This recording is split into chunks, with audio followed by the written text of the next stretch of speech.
songs can fly on the airwaves.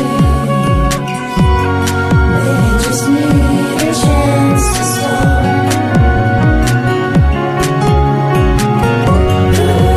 The songs can grow and hope and faith and fly. Did you know Purple Songs Can Fly? Welcome to our program, produced by the Children in Treatment at the Texas Children's Cancer and Hematology Centers. Our program is about great music made by some terrific young talents. Now, here are the hosts of Purple Songs Can Fly. Thank you and welcome to the program Purple Songs Can Fly on the Voice America Kids Network. I'm Zach Tavlin. I'm Emily Freeman. And today we will be talking with Miss Marcia Chamberlain and Miss Lauren Mitchell from the Writers in Schools program. Welcome. Thank you. Hi there. Hi. How you doing? Great. Thank you. So, just so our audience is aware, what is the program Writers in Schools? Well, basically, Writers in the Schools is a Houston-based literary arts nonprofit organization, and what we do, in a nutshell, is send professional writers out into the community, be it schools, hospitals, parks, any kind of community meeting space where there's children interested in learning about creativity, creative writing, and kind of finding their own voice through their own words. That's great. That's great. So, Very interesting. How did Writers in the Schools get its start? Actually, this coming year, we will celebrate our 30th anniversary, which is pretty insane. And it spun out of the creative writing program at U of H, which is, nationally renowned for the poets and the writers that come out of that program.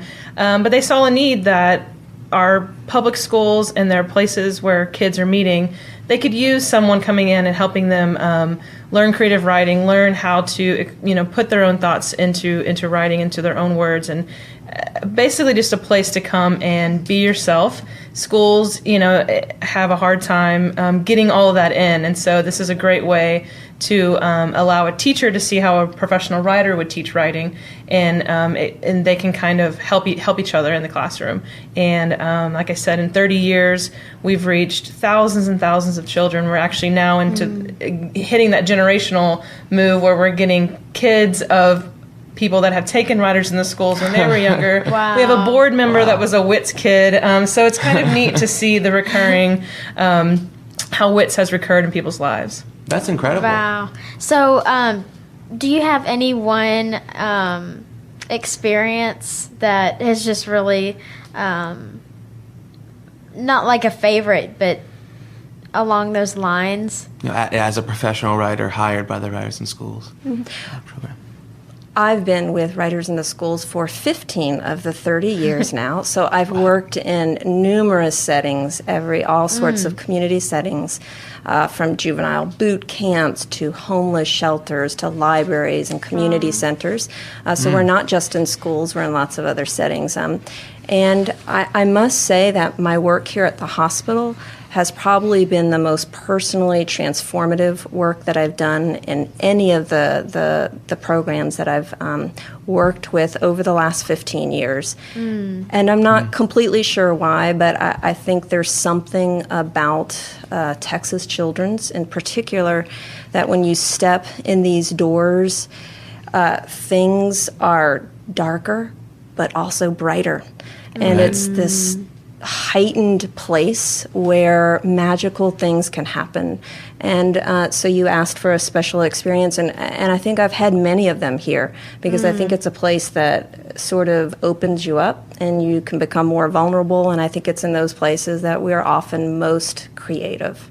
And so many things can happen. That was beautifully said. Yes. I mean, I've thought similar things about the heightened experience and how what is bright is really bright and what is dark is really dark for a long time. I just never been able to express it. That's crazy.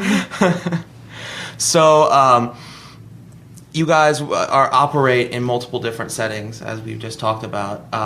How many writers are hired by Writers in the Schools to go to all these places? Currently, we have around 80 writers on our roster, and young, old, experienced, new students. The depth of our roster is really amazing, and last year we kind of just did the tallies. We reached over 20,000 students Wow. Last year alone. So there's actually more programs and more schools and more locations that we could be at, and not enough riders. So we're really, really growing but I think we're doing it in the right way.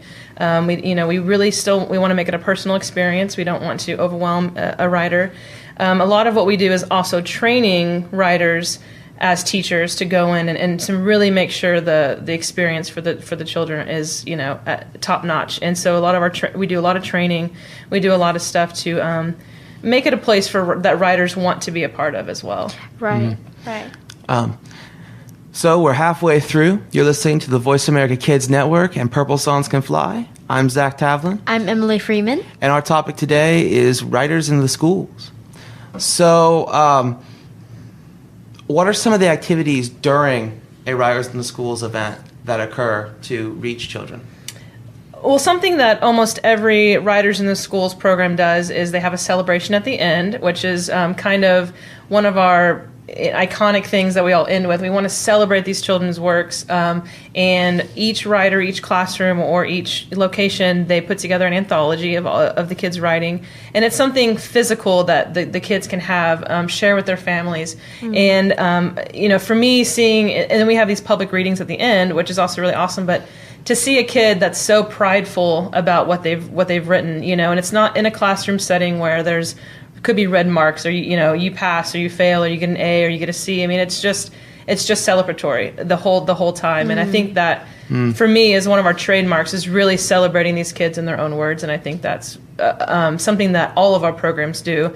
Of course, with different writers with different settings, you're going to have different curriculums, and people are going to do a couple different things. But that kind of is our stamp, saying that these are your words, be proud. And I've been moved to tears by some of these children when they're reading their own work, and it's a moment of pride, and it's really awesome to see that. That's a wonderful goal. Yeah, that's great. That's amazing. I remember interacting with Miss Marcia Chamberlain, which we'll talk about a little bit later in more detail, that I felt really proud of what I had written, and I hadn't really written that much before that wasn't graded and I didn't feel bad about. And I remember having that exact same reaction when I was a child. Now, I'm curious. What does a typical day look like For a writer? For you, yes. It depends. I mean, many of us, like I say, go to different settings. But here at Texas Children's, a typical day is I come on a Friday, and I come up to the 14th floor, and then I just invite anyone I see in the lobby, in the back rooms, bedside, to write a poem or a story or to create art. And I do that for 3 hours, and it's an incredible 3 hours every Friday. I bet. That's... Oh, God, I want to talk about it, but I want to wait. But that's exactly what happened to me for a while, which we'll talk about a little bit later. But wow, that's really great that you go. What environments in the hospital do you do this in? Is it just on the cancer and hematology floors? It is. Throughout? It's just on the cancer and hematology floors, and occasionally we go on the 9th floor, so we'll go inpatient. But for the most part, I'm right here for people receiving outpatient treatment. That's great. That's great. Very cool. So let's take a break. I'm Zach Tavlin. I'm Emily Freeman. And you're listening to Voice America Kids and Purple Songs Can Fly.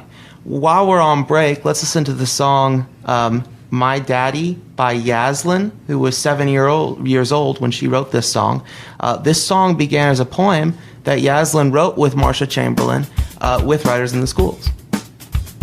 My daddy is tall like a skyscraper, kind like sugar, strong like a rapper. My daddy is tall like a skyscraper, funny like Popeye, nice as ice cream. My daddy is tall like a skyscraper, kind like sugar, strong like a rapper, funny like Popeye, nice as ice cream. He knows how to make me laugh. He carried me on his shoulders when I was sick. My daddy is tall like a skyscraper,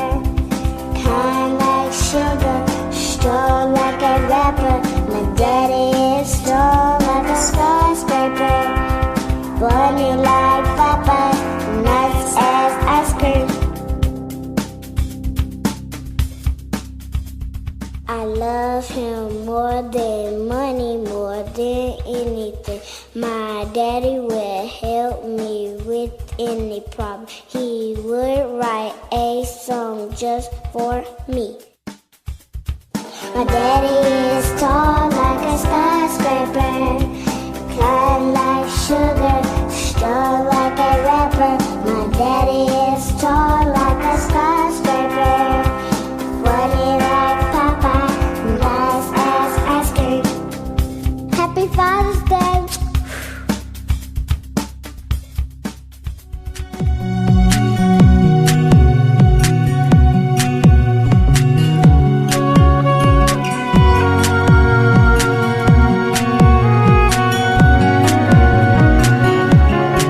Welcome back to Purple Songs Can Fly on the Voice America Kids Network. I'm Zach Tavlin. I'm Emily Freeman. And let's continue our conversation with Miss Marcia Chamberlain and Miss Lauren Mitchell of the Writers in Schools program. So, just for our audience, Miss Lauren Mitchell is the Communications Director of the Writers in Schools program, and Miss Marcia Chamberlain is a professional writer working with the Writers in Schools program. So, welcome back. Thank you. So I was curious a little bit because in the last segment you had mentioned that you've seen a generational change because the Writers in Schools has been active for 30 years between people that have been affected by the program and are now working in the program. And you've said you worked for 15 years helping children in the community express creative writing. So I was curious if we could hear maybe a sample of writing and also any personal stories you guys have about the effect of Writers in the Schools on individuals. That'd be cool. Sure. Well, I think Marcia has a great story, but I did want to mention, actually, our new president of our board of directors was a WITS student when he was in middle school. So if that kind of can put it in perspective for you, how, like I said, students that have been reached by this program are coming back and figuring out ways they can give back and get involved in the organization. So that's pretty cool. Right. That's great. That's very cool. That's definitely a show of how much it's changed them if you said he was middle school and all that time has passed and now he wants to still remembers and wants to give back to the program. It shows the impact it had on him. Students have come. Definitely. Yeah. And so I'm sure you have many stories about how Writers in the Schools has personally impacted people, and as you've seen in the field. Would you share with us any that? Yes. Cool. Thank you. I'll share just a story that happened to me this past Friday, and I was working on the 14th floor, and I felt a tap on my shoulder, and I turned around to see a young man dressed in scrubs, and he said, "Do you remember me?"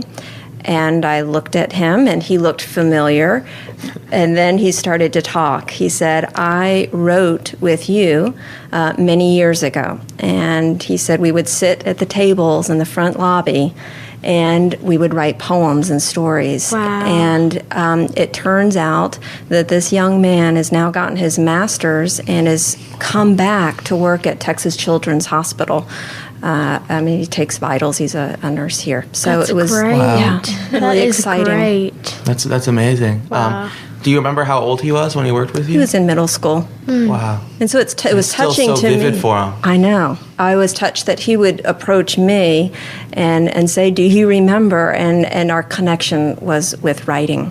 And I thought maybe I'd share a piece from the Splendid Review. That's the anthology Lauren mentioned that we put together books or something concrete that kids can have in their hands at the end of a residency or a time of working. And at Texas Children's, the Periwinkle Foundation prints for us the Splendid Review, which is a gorgeous publication of stories, poems, and essays by kids. That's wonderful. So to preserve it. It That's is wonderful. to preserve it. And I thought I would read for you a poem I had mentioned earlier about sort of the dichotomy of this light and dark, and there's so many here at the hospital. I mean, there's Right. illness and wellness. Yes. There's inside the hospital and outside the hospital. And I thought this short poem, it's only a few lines, it's by Hafsa, And I wanted to read it for you because I think it captures so brilliantly and beautifully that dualness that people experience in the hospital. And this was after a long stay coming out of the hospital. It's entitled Light. When I first came outside, the thing I saw was light. It was so bright and it made me happy. Now everywhere I see, it's light. Wow. Yeah, I think that's nice. It's beautiful. Yeah, That is beautiful. Particularly the story behind it. Yeah. Yes. After a long stay, I had a really close friend of mine who was in the hospital as a complication of his cancer in treatment care for about a month because he had to have a lung surgery to take out some parts of it on his lungs. And I'd go up probably 2 or 3 times a week and play video games with him. I'd bring up my GameCube and some games and hook it up to the hospital TV and play with him. And I remember when he got out, he had a similar reaction, that it was just so different. He'd been used to being in that environment for so long, and when he got out, it was wonderful. It's crazy to hear that kind of universal emotion coming out through creative writing. And it's beautiful. That story reminds me of my experience in the hospital. I was in intensive care, and I remember being switched to a room with a window, and seeing the light was just so important for me. That's just what that reminded me of. So it's very, very cool. You're listening to the Voice America Kids Network and Purple Songs Can Fly. I'm Zach Tavlin. I'm Emily Freeman. And our topic today is writers in the schools. So just in case you're tuning in, Purple Songs Can Fly is a recording studio working out of the 14th floor and letting children with either cancer or blood disorders or their siblings and family members write and record their own songs. And several songs and children that have become involved with the program have become involved with the program through Writers in the Schools. And during this show, all of the songs that we're going to be playing have some way originated from a Writers in the Schools project. So welcome back. So continuing to talk about the program and how it's affected others. What got you into writing itself as a whole before you became involved with the program? Well, my mom is a writer. She's also a nurse, but I saw for years the way that she would journal and write, and I think that must have gotten into my blood because it's something that I started doing at a young age, and I felt like it carried me through many ups and downs in my childhood, and it saved me. I mean, it's one of those arts, you hear people say that, but I felt like it was like a rock in my life, and so, yes, I've been writing since I was very young. That's wonderful. So how did you become involved with the Writers in the Schools program? I was a graduate student at Rice University, and I had heard about this awesome program, and I wanted to be out doing things in the community and not have my face stuck in a book always studying. And so I walked through the front doors and introduced myself, and within a few weeks I was working at an inner city high school in downtown Houston. Wow, that's great. So you talked a little bit about how writing was a rock in your life. Have you seen through the program, working with maybe at-risk youth or disadvantaged youth, how creative writing might have stabilized or become a rock in their life? Absolutely. I'm going to share one more poem if I have a moment. Oh, sure. Please do. Definitely. That might get at that. I think many kids, in lots of these settings, feel disempowered. In a hospital setting, it's because everyone's telling you what to do and you don't have a voice in that. Right. And that's true in other places too. So I wanted to share a poem by Lauren. She's 10 years old. She wrote it here at the hospital. And I think what I love about it is she's taking on this very powerful I identity in the poem. And she's claiming that she can do all sorts of things, which she couldn't. When I met her, she was hooked up to an IV. And could barely walk, much less do the things that she talks about in this poem. So I like that words can take you into those sorts of places. Yes. So here's a poem by Lauren, age 10, and it's called The Amazing Me. I was born flying out of the sky in a basket with balloons. When I was 1, I knew how to fish, climb trees, and build a fire. When I was 2, I could speak sign language, Spanish, English, and Chinese. If I got mad, I would make a twister. If I got happy, I would make rainbows in the sky. When I turned 5, I discovered the world didn't have an end. I am thrilling, amazing, like a leaf in the sky. Wow. That is beautiful to hear her take on such an independent role. And power. Right. And particularly in an environment where it's often not there. Right. Such power at such a young age. That's beautiful. So speaking of another example of hearing Riders in the School's work, this song is called On My Path to Another World. It is by Jasmine, and she was 18 years old when she wrote this. And this song also started as a poem.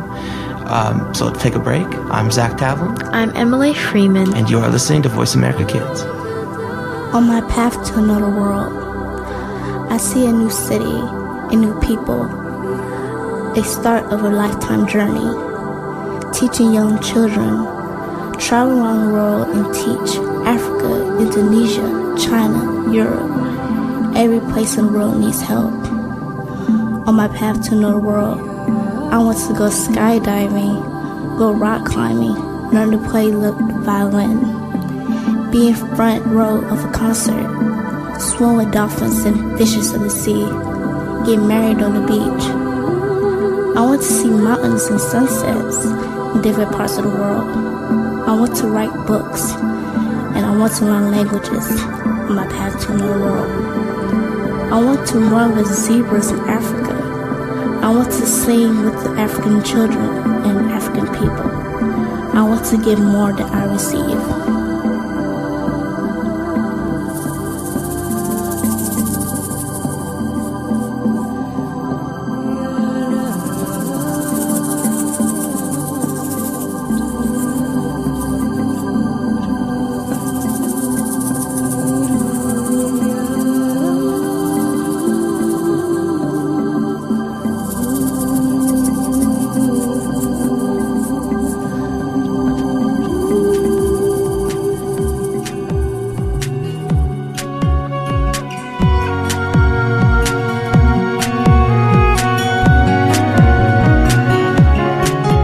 Welcome back.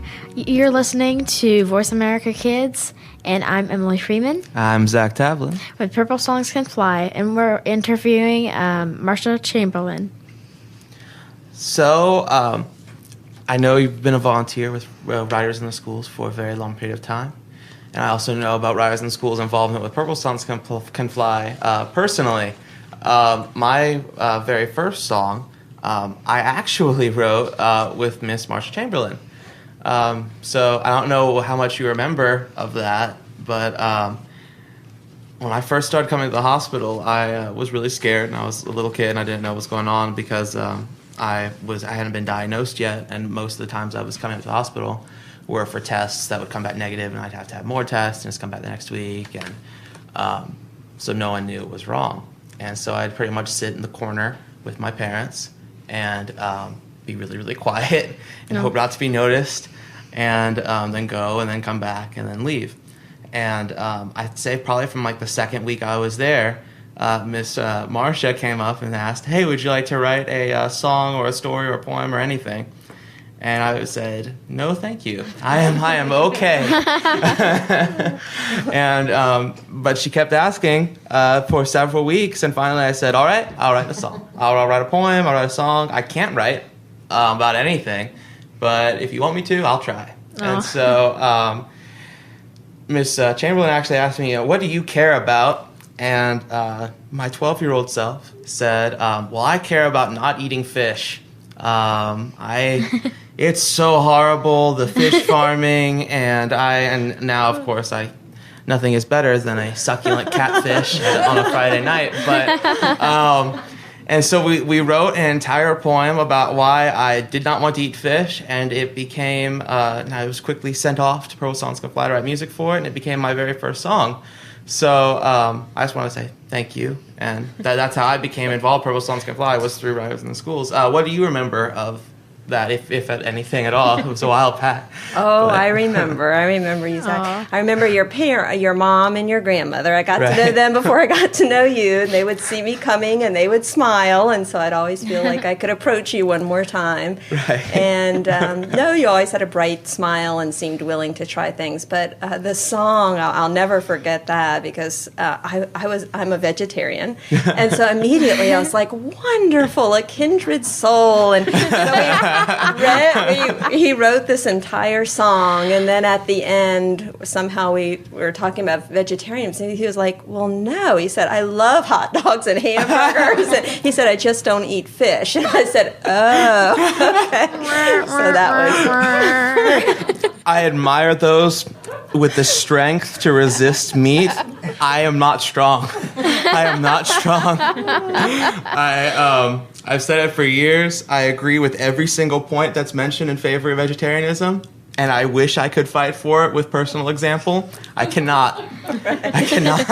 Anyway, so I will never forget you, and I've told that story many times about this little kid who wrote the song about why he wouldn't eat fish, but in parentheses, would eat every other meat. That's funny. That's funny. Thank you. And actually, we had also talked a little bit before about how you've seen the program take an effect on children later in their lives. That was when I was probably in roughly middle school at the time. And I recently, about a year and a half ago, came out of homeschooling and went into a new private school.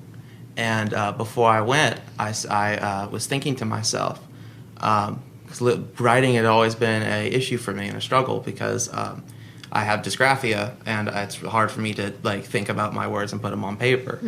And so when I was a kid, that got hammered into me, you do not write well. So when I wrote with you, and you were really, oh, this is great, this point about not eating fish. Of course you can write something. That really changed the way I thought about it, and that's one reason why I continued to write songs Purple Songs Can Fly, was because of the success of that first time. I thought, well, if I can write a song about fish, I can write about anything.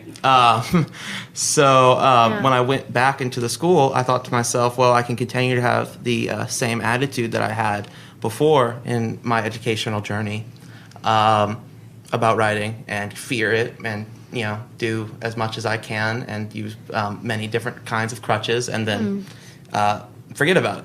Or I can take the attitude that I've learned through Purple Songs Can Fly, and through getting to experience the writing in a positive way, and apply those lessons to it, and not fear it, and be all right. And that's one, I credit that and our experience to why I'm doing well in literature today. And so I just want to thank you, and say, you've had an impact on my life, and thank you a lot. So kids, if you're listening right now, and you think you can't write, think again. There is a way. If anyone was like you, it was me.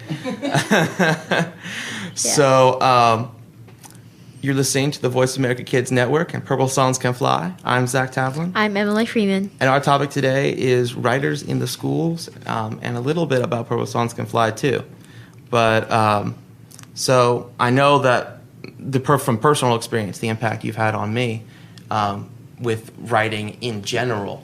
And I know that that's probably a part of the mission of Writers in the Schools, is to prove people who think, oh, I can't write that. No, you can. Everyone can. It's about what's inside of you. Have you seen that come with other children, where they were like, oh no, I can't write anything, I can't do it, and like push away, and then finally, okay, and Turn them around. right. Has that been a pattern in any way? Yes, definitely a pattern. And I'm not alone. No, and I'd love to share another poem if you give me permission. Sure, definitely. I want to share it because there are so many kids and adults out there who have a terror when it comes to putting words on a piece of paper.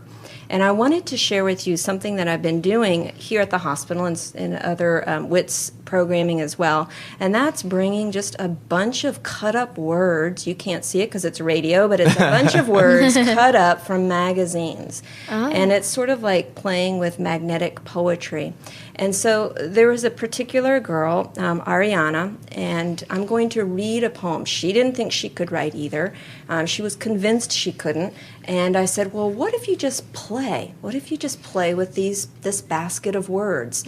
And this is the poem she wrote, gluing down these words in this particular order. And here's her poem. Dream of a happy place. It is not a thing of the past. This place exists. You can see it, feel it. Paradise is forever. Ready, set, indulge. Live for greatness. Give the world life. And that's by Ariana, age 11. Wow. That's Goodness gracious. And I know as audience members you can't see this, but they really are newspapers and magazines and stuff cut out and put together. Yeah. I mean, you can see, like, I think the world probably comes from some like headline, and that's incredible. That's incredible because it sounds so personal, and it is. But it's just, and it takes away the fear of having to write the words yourself and see the words, and just gives a whole new meaning. Where did you come up with that idea? I'm sure it's been around. I've borrowed it from, I think writers have probably been doing it since the beginning of time, borrowing a little bit here, a little bit there, and then putting it together in a whole new way. Yes. Goodness gracious. Wow, that's really powerful. So, have you seen that approach? Wow, sorry, that's an incredible poem. So have you seen that approach change people's entire attitude towards writing? I'm sure that after she wrote that, there's no way she can say, I can't write anymore. Yes. I think it does. I think it ignites a spark inside yourself that says, I can write.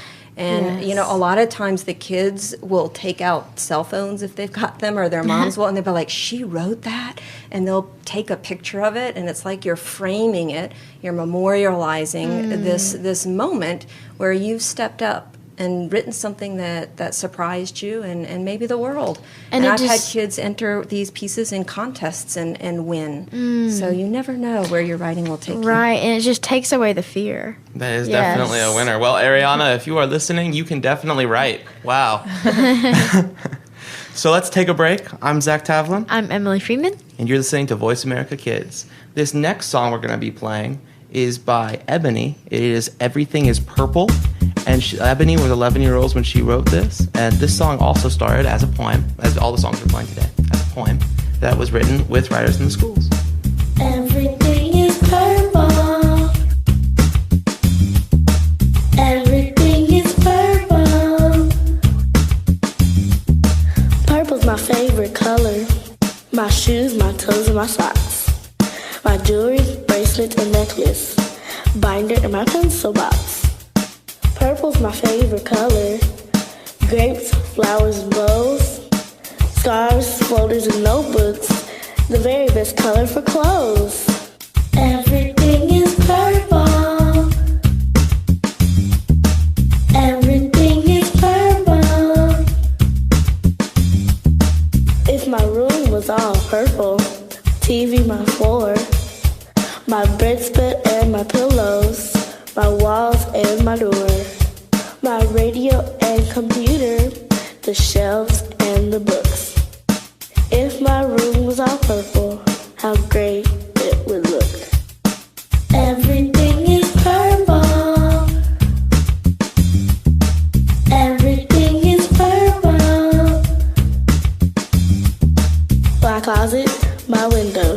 my bears, and my clock. And there on the door was a bright purpley lock. Desk and my papers, my curtains, my lights.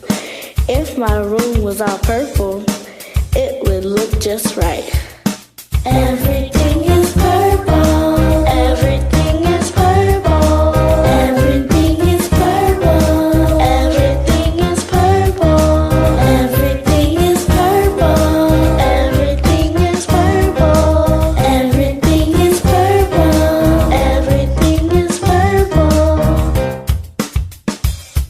I wish I had purple beetle, purple strawberries, and purple hair. Purple everything!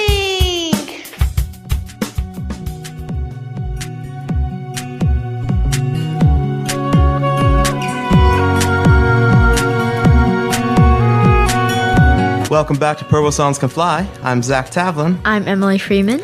along with Marcia Chamberlain and Lauren Mitchell, and you are listening to Voice America Kids. Let's continue our conversation about writers in the schools and also about Purple Songs Can Fly. Yes. So we were talking a little bit during the break, and the last segment was about how it personally affected me and also has personally affected other children in their school life, not just during the program.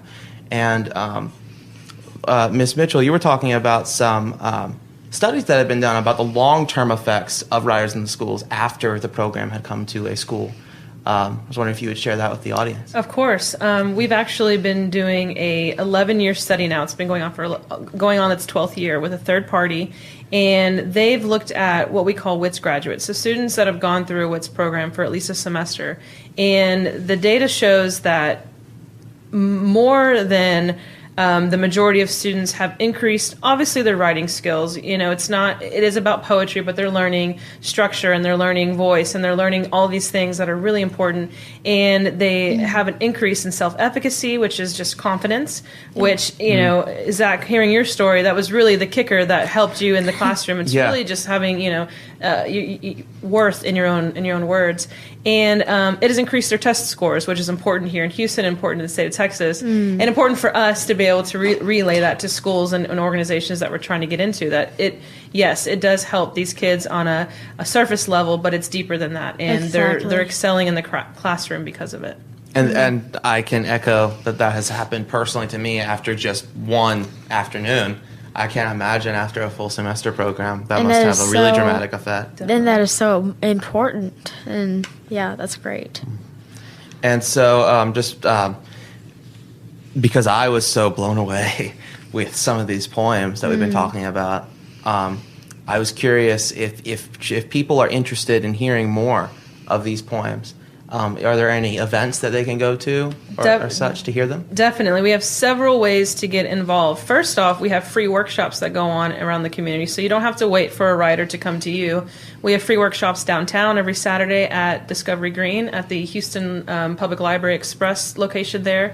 We also have spoken word free workshops that are going around. We're in 4 libraries right now. You can check our website at witshouston.org for those locations, and it's all free to the public. You can drop in and be able to meet a writer like Marcia and be able to come up with a poem. We also have a reading series that happens in May where we have 3 public readings, and it's basically a collection of all of our different programs from around the city, and we have highlighted several patients in the past from the Texas Children's Program and like I said, other schools and community centers, and that happens in May. You can also find more information about that on our website, and it, of course, is always free to the public. That's wonderful. We also, I wanted to plug, we have a camp coming up. We host a creative writing camp. We were in 6 locations last summer. We reached over 1,500 kids, so it's a really, really big deal. A classroom teacher and a professional writer are paired for each classroom, so students are getting both. They're getting the brains behind 2 people helping them. They run for 2 and 3 weeks in the month of June, and that information is also on our website at witshouston.org. That's awesome. So just one more time before we start talking about Purple Songs Can Fly and Writers in the Schools, if people want to know more about the organization and learn more, what is the website again? witshouston.org, so WITS Houston.org. Excellent. Awesome. And so you're listening to Voice America Kids Network and Purple Songs Can Fly. I'm Zach Tavlin. I'm Emily Freeman. And our topic today is writers in the schools. So we talked about with my personal story, how after I had worked with you in a Writers in the Schools type setting and wrote a poem, how I had then turned it into a purple song. And also all the songs that we've been playing during the show had their origin in a poem that had been worked with Writers in the Schools. So why don't we talk about a little bit how Purple Songs Can Fly and Writers in the Schools have kind of worked together in the hospital, because you've worked on the 14th floor for a long time, because I was 12 when I wrote the song with you. I'm about to go to college now. Have you seen the interaction between the two programs? Yes, I believe it was Carol Herron who introduced Anita Cruz and Purple Songs Can Fly to me, to Writers in the Schools. And what a beautiful and incredible collaboration it has been. We are honored to work with Purple Songs Can Fly. And I feel like the hearts of the two organizations are very much on the same page, because it's all about empowering kids to find their voice and express themselves however that might be. And you know, some of the kids I work with don't grow up to be writers. They grow up to be doctors or engineers or fishermen. But hopefully they're finding their passion in life. And I think that's what both our programs do, is to help kids tap into that inner creativity and to find where they belong in the world, and to know that they make a difference. And so Carol introduced us and said that maybe we'd be able to work together at the beginning when Anita was just getting set up here. And Anita, some magical, really magic, just kind of follows her wherever she is. And so I was pleased to get to watch this incredible organization just blossom, and all the kids who've come through it, and to be able to hear their songs. And in the beginning, I got to work with many of the kids who then went on to turn their poems into songs. And I think that it does do a very similar thing as Writers in the Schools. You talked about that the other day. There's two organizations with their heart in the same place, with empowering children.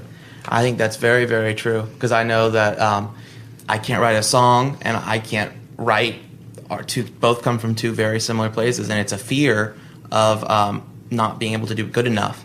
And it's not about what's good enough, it's about what's in you, with both organizations, and both highlight that and empower children. And so I think that's really important.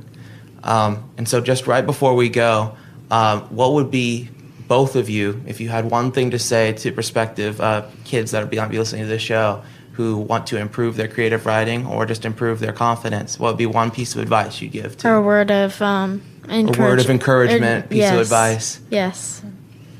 I would start with just do it. You know, it's the practice of actually picking up a pen or pencil and writing something.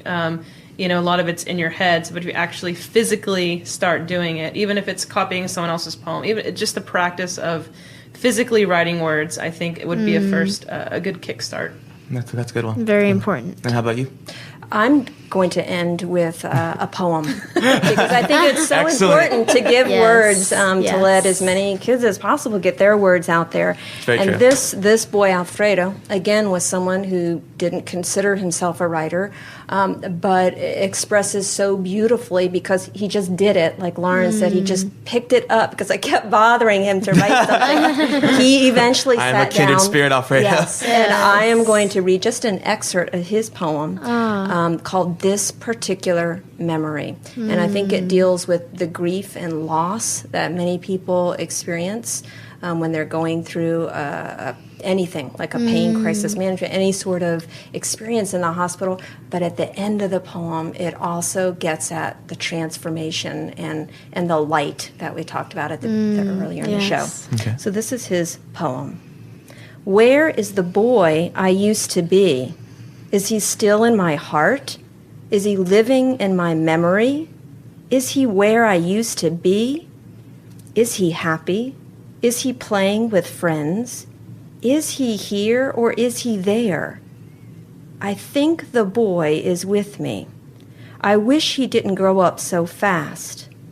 When he smiles, he brings out happiness in everyone. We must never let anyone take away this happiness. by Alfredo, age 13. Wow. That's beautiful. And just before we leave, wow. I'd like to point out that that all of the poems that we've heard here today, although your ear may tell you otherwise, are not written by professional writers. These are written by children, and they really express things that are very true, and they are incredibly emotional. I almost teared up on that one. That's meaningful, yes. And so, thank you so much for joining us here today and talking about writers in the schools. Thank you for having us. Wow. Thank you. And this was a really awesome conversation. Yeah. Thank you so much for joining us. You've been listening to Purple Songs Can Fly. I'm Zach Tavlin. And I'm Emily Freeman. And you're listening to Voice America Kids. This last song is called The World Prays, and it was written by Rhea. She was 8 years old when she wrote this. And this song, like all the songs we've played during this show, started out as a poem that was written with writers in the schools. The rain drips into a puddle and I start to leap into the air. After it stops, all the flowers sprout. It's springtime. I tug the weeds while the squirrels march. To find acorns, the world prays.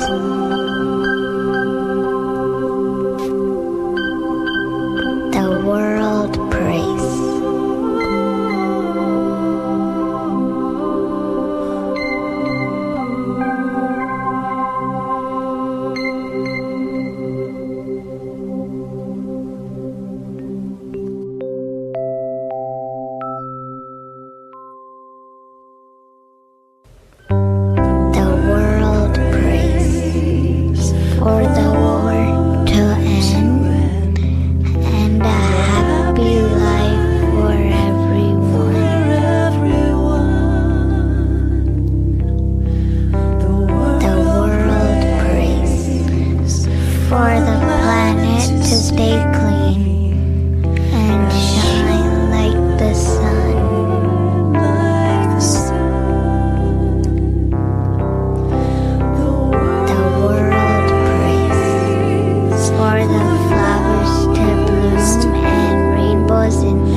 Thanks for listening to Purple Songs Can Fly.